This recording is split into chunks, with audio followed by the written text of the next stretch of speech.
Simplified Chaos, episode 149. Life is beautiful and full of chaos. And it can get slightly out of hand if that shit's not tamed. We're here to share how to simplify the little things to help you lead a more intentional life. This is Simplified Chaos.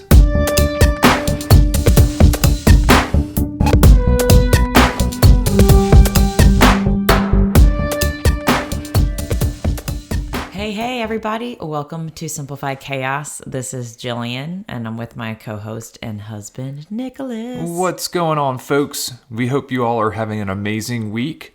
Jilly, happy birthday. Thank you, sir. Yeah, Jilly's birthday is today. We're recording on a Monday. This will come out on Thursday. So everybody make sure to drop in simplified.chaos on Instagram and wish Jilly a happy birthday. But enough about Jill. We've got another great episode here for you all this week. Jilly, what are we diving into?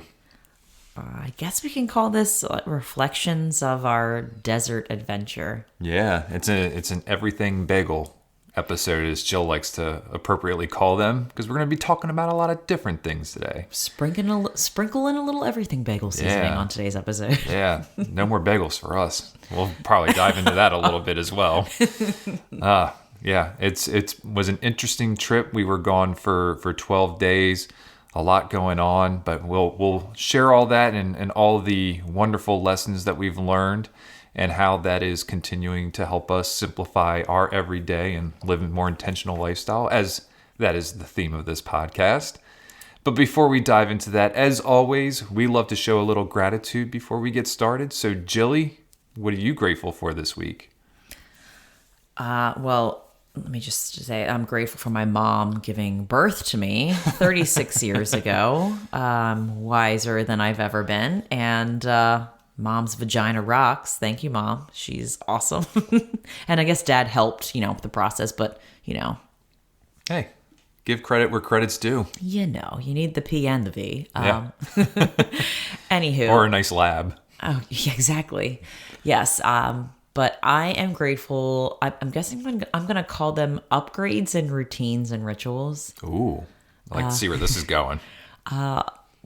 Mostly when it comes to Lucille, as she gets older, I'm seeing little tweaks and upgrades in the routines and rituals that we've had. For example, today she wanted to ride her scooter, and usually, she just get on her scooter and we ride around. But this time she was like, I really want to bring some snacks with my scooter. And I'm like, all right, I think I can carry your cheddar crackers in not my fanny, but my fanny purse. I was like, I can fit that in there. And she was like, but I also really want my water. I'm like, yeah, the crackers do make you thirsty. And I said, well, I can't fit that in my bag. And I was like, what about your backpack? She said, yeah. She got so excited. So she put her crackers and her water in her backpack, and she also wanted to keep a couple books in there. So she's scootering and riding her scooter with her little backpack, and we stop at our little park, and, she's playing, having fun. And then all of a sudden she's like, I really want a snack now. So she gets out her crackers, and then she forgets that, oh my God, my books are here too. So then we had story time on the park bench right there. And it was so magical, just the little tweaks that we've made to like simple things that we do. And also today she was like, I really want pancakes, and I'm like, okay. And usually it's mostly me doing it, but every time we make pancakes she's getting a little bit more braver and wants more responsibility. So now she's pouring the batter in, and she's pouring the water in, and she's using the whisk, and she's coming up to the oven, to the stove with her little stand, and is actually watching me pour the batter and the butter in the pan and asking me questions. And she really wants to flip the pancakes now. And I'm like, easy, awesome. Girl, like we're getting there, but right. Let's take toddler steps to get there. And then something else happened today that I wanted to share, and now I can't remember it. Oh, she sees me make the bed every morning, and she's never wanted to be a part of it until we were about to leave to go to Arizona. That morning we woke up for a flight. Mom, I'm so excited to get on an airplane. Can I help you set the bed up? That's what she calls it. I'm going to help you set the bed up. And I'm like, okay. So that was the first time she's ever helped me, quote unquote, make the bed. Yeah. And it was so cool, like seeing just her have these innate responsibilities like come out. Like she wants to be part of it. It's not me saying this is what you should do to be responsible. Like it's just her innately like wanting to be a part of our world, wanting to help out. And it's really cool seeing that evolvement, just these little baby steps and little routines that we have throughout the day. So that was a long gratitude segment, but I wanted to give multiple examples because it's just so magical to see. She's evolving. Her, yeah, just like we are. Yeah. It's just so cool to see her like step up and want to be a part of our life. And she's being intentional. Would you stop it with your keywords here? Anyway, that's mine. What about you? Yeah, she looked so adorable coming up the street on the scooter with her backpack on. I glanced out the window when you guys were coming back. But I am grateful for small regional airports. Dynamite. Yes. We are used to traveling out of BWI, which is Baltimore Washington International, because that was literally 10 minutes from our old house. So this trip was a little bit different. We flew out of Richmond International, which is a very small airport. I think they only have like 18 places where you can get on the airplane. I don't know what it's called. Like Gates? Gates, yeah. Gates. I don't even know why I didn't even think of gates right now. I think they only have like 18 gates in the whole airport. And it was just a really easy experience getting through security there, boarding the flights and whatnot. And then Tucson is where we flew to, and that's a smaller international airport as well. But it was just amazing. We had to connect in Denver both ways, which was fine. But I was just amazed by coming back through Richmond. We landed and probably pulled up to the gate just before 4 o'clock. And we were literally in our car, which was in a long-term lot where we had to catch a bus by 4:25. And we had to pick up baggage from the carousel and from the baggage claim. So like just the fact that 25 minutes from the time we got to the gate, deboarded the plane, went to the bathroom, grabbed our stuff off the baggage claim carousel, took the bus to our car, which took us right to our spot. 25 minutes. Holy crap. We will definitely, and it was cheaper to fly out of Richmond too, which was, I was really surprised because BWI is a main hub for Southwest. So just amazing things that we learned from this trip. And that was just one of the amazing things. So Richmond International, I see you. Yeah. Yeah, it's nice without having all those big crowds and something more smaller and quaint and easy to get to. Totally. Like, yeah. And it makes me feel confident that if I ever were to fly by myself, it's like, this wasn't bad at all. You know, airport's a breeze. Sometimes big airports are just large entities in itself. It's kind of intimidating if you want to do something. Like, it just makes you like maybe not want to do it as much. But I'm like, even though it was like an hour drive, it was a straight shot there, and you know, parking and the shuttle, like everything was so easy. So yeah, it made the adventure that much smoother, especially traveling with Lucille, who's 3.5-ish these days. Yeah. So great stuff there. So yeah, we just got back from Arizona. We were gone for 12 days, and I just had a lot of realizations while we were out there. Yeah, a lot of like, I don't know, just small aha moments, you know, just reflecting on the trip with so to kind of give you a backstory, my dad moved out to Tucson, about 3.5, maybe 4 years ago. It'll be 4 years this December. And it was kind of spontaneous. You know, he was living in Annapolis, Maryland, and they put their house on the market and they really weren't sure where they were headed. But my stepmom's dad lives out in Phoenix. So they were like, let's stay in Phoenix with her dad and we'll figure it out. So while they were staying there, they were just kind of like traveling around Arizona, and they happened to find this place. What a lot of people, I guess, say it's basically Mexico. It's called Green Valley, which is really close to the border of Mexico. And they found an over 55 community. So they call it the compound, or the campus, and a lot of older people there, clearly. And there's beautiful pools, there's restaurant, there's pickleball is like bumping in that area. Yeah. Holy cow! They're building more courts because they can't contain the courts that they have. You know, they have golf, a couple nine-hole courses there. So Yeah. it's a pretty cool little spot. It's a beautiful area, and my dad has managed to land in this little rancher. It's not well, it's a little bit bigger than our home, but it's this nice rancher home right literally on the golf course. Like out their backyard is this beautiful cactus, and then there's, I think it's like the 8th hole, the 9th hole, Seventh hole. 7th. Okay. Yeah.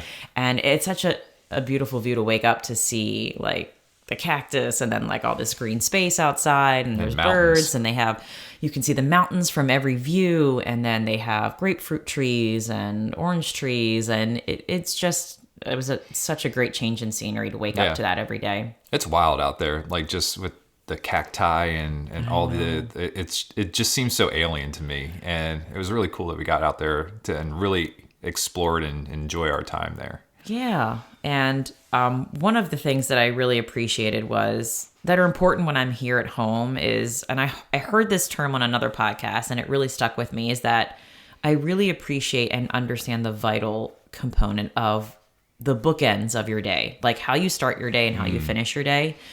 And I feel grateful that the routines that I do here in Virginia, which ground me and make me show up to be a more patient person, a more kinder person, I was able to do that and translate them in Arizona. So the time difference was 2 hours. So Yeah. that was the only thing. I think the first day I woke up, it was like 5:30, and it was so crazy being up, pitch black. I was up before everybody else, which I don't really get up before Lucille in Virginia, which is the only difference. Or me. Yeah, I don't. And that's fine. Like I enjoy that, but it was kind of cool just being able to wake up, and my dad and stepmom, they really enjoy like fresh ground coffee. So I was able to kind of have that same experience in Arizona. We ground the beans, we had coffee every morning. I was able to get out my journal and, write things that I was grateful for, write my top 3 things I wanted to do that day or just have in mind. And I was able to read a little bit to kind of prime my mind and just kind of like savor a cup of coffee and just like to chat with my stepmom and dad and just have a slow morning. And it is so nice to be able to do that in the desert, because I cherish that so much here. And then at the end of the day, it was cool. Just we came together and we had, no matter what happened during the day, if we were together or not, we were able to like connect and have dinner together like we do here. Most of the nights we were cooking together, which was great. Listening to music, having a glass of wine, or maybe one of my dad's famous gin and tonics, and just kind of chill and relax and, reset. So just being able to do what we do in Virginia and tweak it a little bit, but still have those rituals like the beginning and ending of our day, it was awesome. Yeah, I think number one was just being able to incorporate the routines that we have here over there. And my biggest routine as of late has been getting outdoors especially like during lunchtime in the middle of the day, and getting a half an hour, 45-minute walk, listening to a podcast. So that was awesome to be able to do that in a new area, in a place where it was nice and warm, can get plenty of vitamin D. It's so important right now, and it's important that we get outside every day and absorb that sunlight. But it just felt great, wearing short sleeve shirts and just getting out there and putting on my headphones and walking around this beautiful scenery and doing those things. And again, it was like I worked for 5 days while I was out there. So it was important that I stayed in those routines. Now, one of the cool things was, we were 2 hours difference. And I usually, when I'm here in Virginia, I start my day around 8 o'clock. So out there, I was actually still waking up at like 6 a.m., which is 8 a.m. here. But logging on at 6:30, I would take a shower, log on at 6:30 and put in my day. And then by 3 o'clock, I was off. And so I had a lot of time with you all and with your family or with our family, and it was just awesome. But yeah, the routines were awesome to not break them, because I think if you do go away and you break some of those routines, coming back, it's easy to not get back into those routines. So the fact that we were able to keep them, I think, was just a great thing and a great experience. But it's in helping us kind of get back into the swing of things here in Virginia. Yeah, I think keeping the routines and rituals that help you show up to be the best version of you, no matter where you are, and then the rest can just ebb and flow as it goes. Yeah. It's like that recipe or equation, whatever you want to call it, seems to work so well with our life, because every day was so different. We really didn't have a game plan. It was kind of listening to see what my dad or my stepmom Tanya had in mind, or what things they enjoyed. And they would ask us questions like, is there anything you wanted to do? And the main thing was to savor time with them. And Yes. that was something I wanted to reflect on, because we weren't staying in an Airbnb, and because we did know someone and we were staying with them, I think it forced us to really savor less and get quality time with less, if that makes any sense. So usually when we stay at an Airbnb and we don't know anybody, we're probably doing a lot more exploring and traveling and trying to dip our toes in a lot of things. Oh, but yeah. because we were with family, we were like, you know what? We're going to keep our radius pretty small in traveling. We want to spend as much time as we can with them, but still have our space, I'm sure everyone needs their alone time, But I think we just did less on days. Like, we just savored long walks in their community, because their community was phenomenal and had all these different paths and wildlife to explore. And Lucille we could go on a walk and she would just stay in one spot just because I really want to play with the sand, or I really want to look at this cactus and explore this bug, or we would see quails. So it was so nice being quote unquote forced to do less, but just to savor that really deeply and just have time for community and connection with my family, but still get out there. Like, I think we did 2 great hikes while we were there. We did. We 3. did 3. Yeah, because we did Sedona, we did the Madeira. We didn't do Sedona. I'm not Sedona. We did Madera Canyon. Madera Canyon. We did Tucson Mountain Park, and then we also did the Saguaro. Saguaro, that's what I meant. Yeah, you're right. Saguaro. So we had 3 amazing hikes as a family. Yeah, so out of that 10 to 12 day time span, like, we did 3 amazing hikes. And we had 1 date night, which was so nice to be able to like have a babysitter while we're on traveling, and allow them to have some one-on-one time with Lucille. So it was great. It was great being able to have some time with Nick and savor that, just because our birthdays are literally a week apart. So it was like, why not go out and celebrate here while we're in Arizona and explore Tucson downtown area. And we found an awesome cocktail spot and some food. Of course, our values. But yeah, it's like, if we were to write down like all the things we did, it may not seem like a lot, but damn, did it feel so good. Like, it was like the Tucson Zoo wasn't that far away, and we spent like maybe 2 hours there, and it was like the perfect amount of time for Lucille, like to get Grandma TT time, Tanya time, and then we grabbed a drink afterwards. So there's like time for spontaneity too, and it was just like such a relaxing, cool vibe for that whole time. it was. And the fact that we had those slow days and we had those other days that I felt like we were gone for a long time. Mm-hmm. Like, it felt like we were away from our home for a long time, but that not in like a bad way either. Like in the good sense that we were having a good time, connecting, with your dad and stepmom and exploring that area. We could have gone to a lot of places in Arizona and really packed the trip. But I think the fact that we made it slow made it feel like a lot longer. And one of the things I'm just really realizing and trying to practice it more often and even show my coworkers that it's incredibly powerful being able to work from anywhere that has like an internet connection. I know not everybody has that luxury, and I'm extremely grateful for the fact that, that we're in this situation. It's allowed for a lot of flexibility, but that's again, I didn't want to just go out there and spend like 5 days because I was worried about taking PTO or anything like that. Like, if we're going out there, we want to stay out there for an extended period of time, and it all worked out. So like, yeah, I'm truly grateful that we have this, that we're in this day and age, and that, again, Jill and I, it feels weird to say it, but we're taking advantage of what the pandemic has offered us, and we've just continued to do that in our everyday life. Yeah, part of me feels like our life feels kind of unconventional, but in like this amazing way that like, I don't think it's the norm how we're doing things. And that's okay. Like, I feel like we're doing things the way we want to do it. Yeah. Which I think that's really what's important. You do things the way you want to and so what is normal? Yeah. But for us, this is normal. I think doing things unconventionally on your own terms, whatever that means to you. And this whole experience, it was just, this month I've been writing like one thing a day I want to celebrate. And one of the days when we were in Arizona, I wrote in my journal just, I'm grateful that I have a life that I don't feel like I have to escape from. Yeah.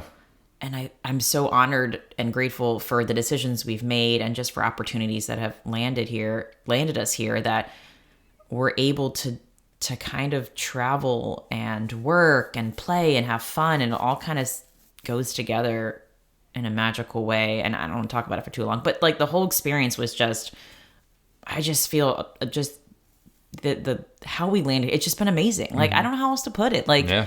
but yeah, no, to your point, Nick, like remote working, traveling, like it's awesome when you're able to do that and put it together, and it's possible, and it doesn't have to be stressful or overwhelming, and it can be fun. Yeah. I'd say like another thing that I felt that we've done this before and we lived it again is just having no expectations when traveling with a toddler. 100%. It's been a long time since Lucille's been on an airplane. She was, crap, how old was she? So it was the beginning of the pandemic. She traveled on an airplane in January 2020 when we went to go interview Michelle Knight in St. Louis. And, that was a while ago. I don't think she remembers that. At that time, you were still breastfeeding, so it was still a little bit easier. We didn't have to pay for a ticket for her. But in this trip, she had her own seat. You didn't know if she was going to be scared of the airplane or not. But, I mean, you can tell by her excitement that she was cool with it. But, I mean, she travels like a champ. Like, and, even if there were issues or if there was crying or anything like that, I would have been like, this is fine. She's a toddler, it's gonna happen. But it didn't really happen. Like, she wanted the window seat, she got the window seat. Like, she wanted to look outside and just experience it. She fell asleep on the airplane on me a couple times. It was just awesome. And she walked in the airport, she had her little suitcase that she was dragging behind her, and she kept up with us, and there was just no issues. Like, it was awesome. But at the same time, even if there were, like, it is what it is, Yeah, and I don't think we really, no offense, we don't really give a fuck if, if something happens. It's like she's Right. a kid. Yeah. I'm at this point in my life where if something were to happen and I'm not embarrassed, I'm just like, she's going through, like, she's feeling her feels. I gotta let her process them, but it didn't happen. But if it would have, it's just been like, It's all right. And I know there are so many, like, moms out there and blogs that are like, here are all the things you need to bring in order to travel, like with the toddler. And I'm like probably the complete opposite, where I'm like, bring 3 things that are maybe open-ended that you think your kid is really going to enjoy. And it could be a book they read all the time. It could be a puzzle, so like Snacks. And snacks. Like, I would never give any mom a list of like, these are all the things you need to have like a great trip. It's kind of like, your kid, what's best for your kid. And all I'm here is to preach is the best thing you can bring is yourself when traveling with your kid, because it's all about connection. And that is the relationship you have with your kid is like the most important thing. We did not bring all the things. We did have her little backpack, and we did bring her tablet, and it was, yes, awesome. And I brought like a little puzzle. Here's this princess puzzle that, it's maybe like 12 pieces. And we brought a couple books, and we brought some snacks, and that was it. Yeah.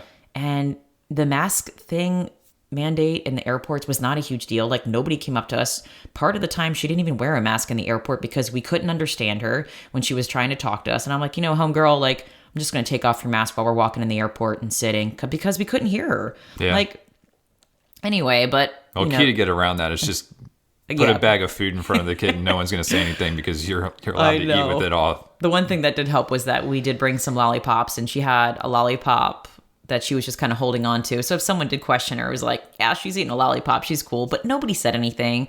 Everybody was so chill. And I think some people may be, nervous about flying during this time. But I'm here to say it was awesome. Like, our experience as a family and with the toddler, I thought it was great. And yeah, we've flown twice. We've taken 2 trips during the pandemic, and for the most part, I mean, I didn't see any of the horror stories that you sometimes see online, with people, yelling at other people, or people like just blatantly not wearing their masks. Like, it was everybody. There's more people being civil about this stuff, and Southwest actually is great. Like, they make so many jokes about it, like, and do a great job of just kind of like curbing that stuff. So shout out to you, Southwest, for just keeping the humor and keeping it light.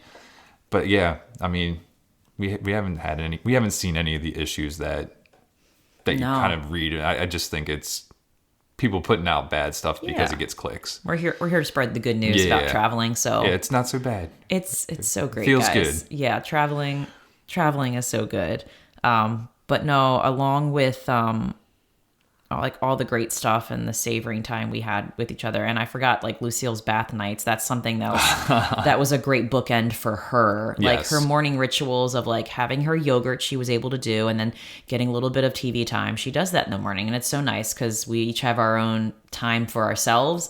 But man, my stepmom Tanya, she bought some kind of bubble foam. It like comes out like shaving cream.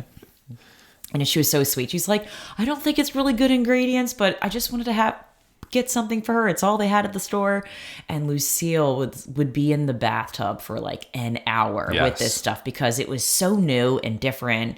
And, you know, my dad didn't have any toys. And it was so cool seeing her like be flexible. Like we brought some Tupperware stuff in there, an old ketchup squirt bottle that was like plastic.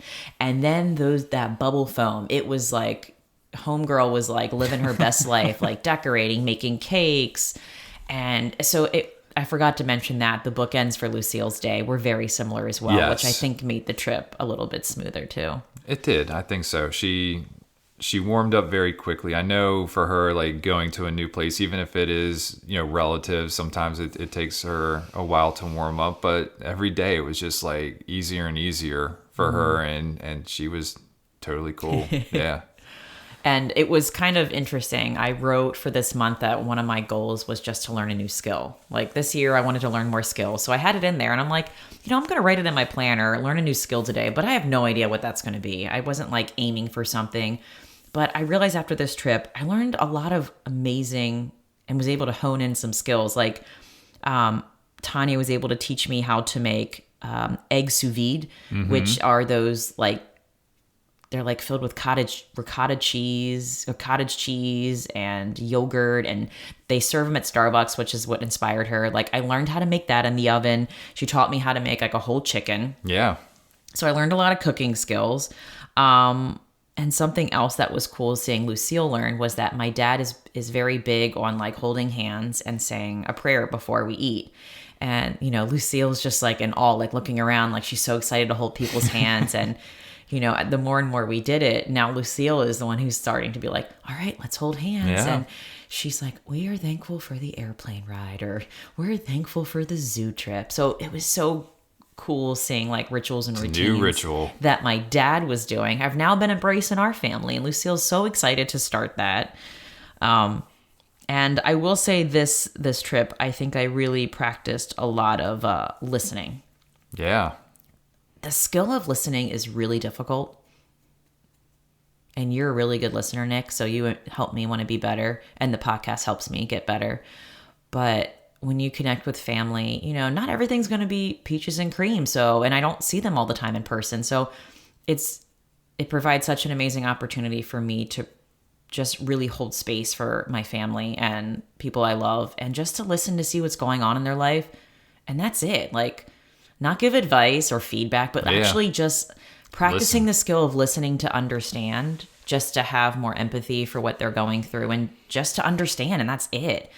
And that's something that I've never been really good at. I always thought I needed to give feedback or I needed to give advice, but really I just did a lot of listening, and it really helped me just understand the importance of that skill and just listening to understand and how to do it more often. That makes sense. Yeah, I mean, after 9 years, you finally listened to me and found out that spinach is junk. Oh, gosh. And that it's not coming in our household anymore. Yeah. 9 years, proven right. No, so the last thing is like we're really like trying to like understand like our immune systems and stuff like that. I mean, that's and I've been kind of digging in this rabbit hole recently. Jill's done, you know, an amazing job of just like understanding nutrition and, you know, how certain foods affect our guts, how we feel, immunities and stuff like that, or our immune system, not immunity, but our immune system. And so now I'm going down this rabbit hole with the carnivore diet and the keto diet and kind of falling somewhere in the middle of that, but like that's something that we're just kind of learning more and more about foods, and we've been listening to it. We've been consuming a lot of great podcasts around that, and it's really kind of opening our eyes. So we're like actively preparing for this carnivore-ish diet, so I hate to the word say. diet. I don't like the word diet It's so either. triggering for me. But the carnivore-ish lifestyle.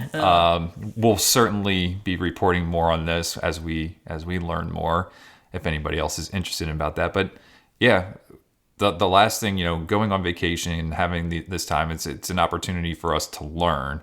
And we really, especially when you're on an airplane traveling, 5 hours across the country, Totally. you have some opportunities to learn.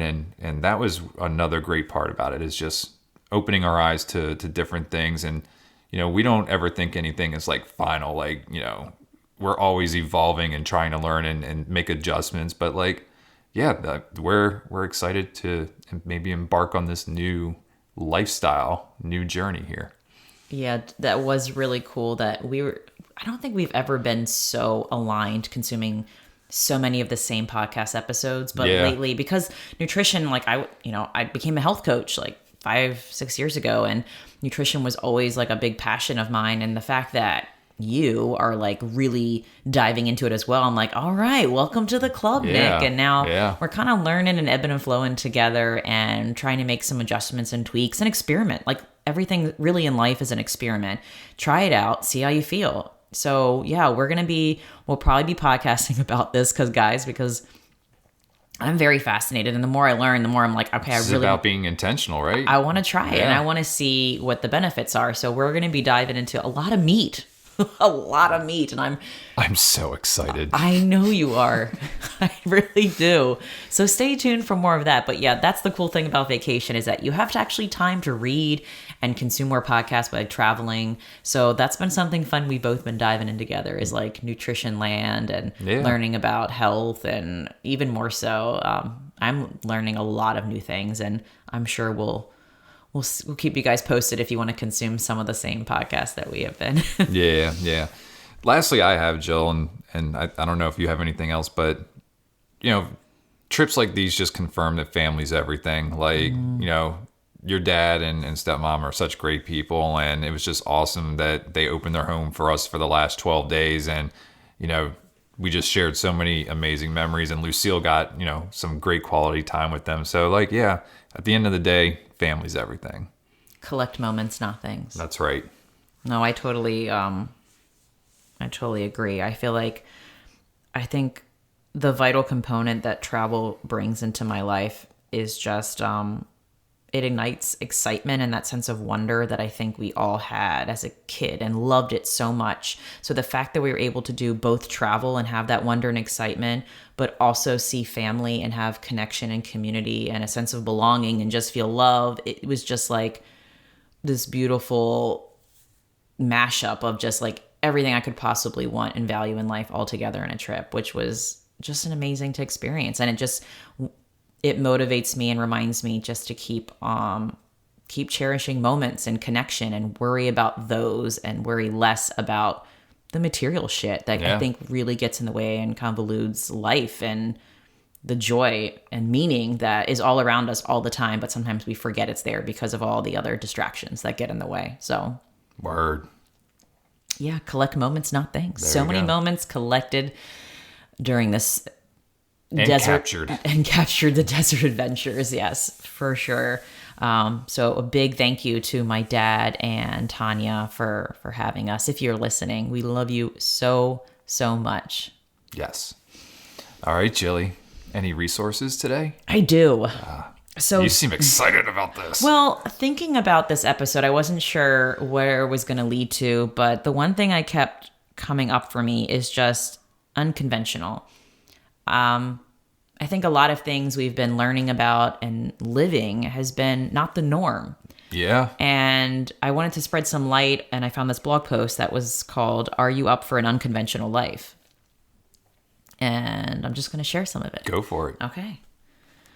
I've learned many things. Most importantly, I've learned that taking the risk to live an unconventional life can lead to true happiness. It is something deep that getting the latest iPhone does not give.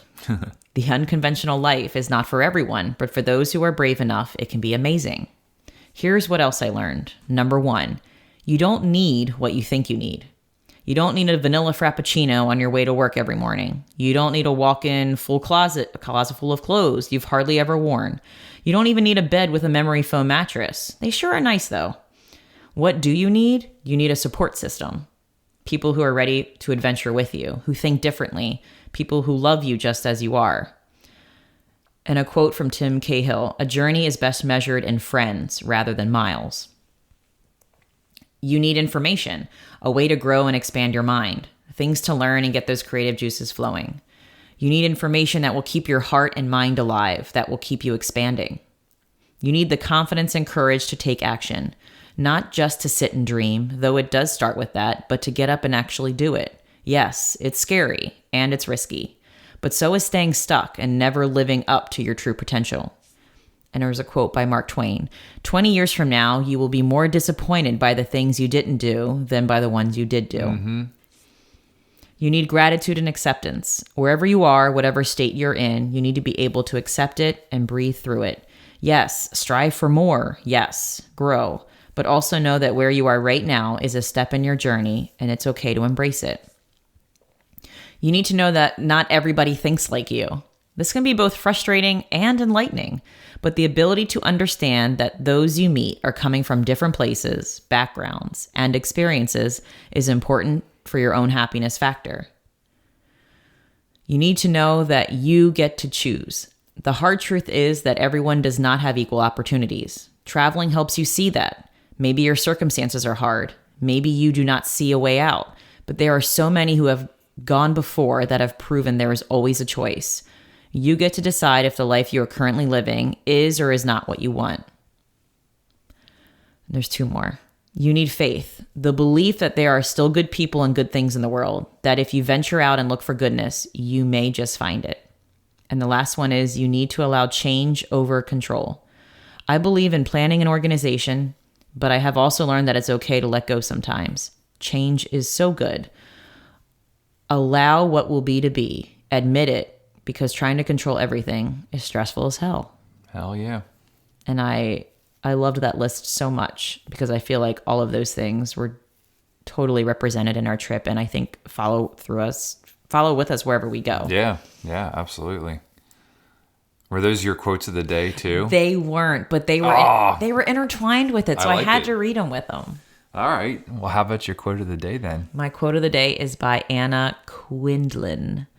The life you have led doesn't need to be the only life you have. Ooh. Mic drop. I like it. And your take action challenge today, Jilly? Oh,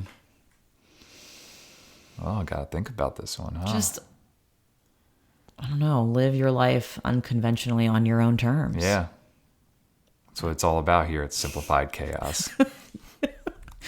You and your coin terms, intentional. You have to drop that in there. You're such a marketing guy. I know. All right, folks, that's going to be it for our silly banter today. We hope you all enjoyed this episode. If you like this episode, please do us a favor and help us spread the message. You can do this by writing a review or simply by sharing this episode with a friend. And remember, sharing sparks a conversation. Conversation leads to action, and action is how we're able to live a happy and intentional as hell lifestyle. We want to thank you all for listening today, and we will talk to you again next week. See y'all later.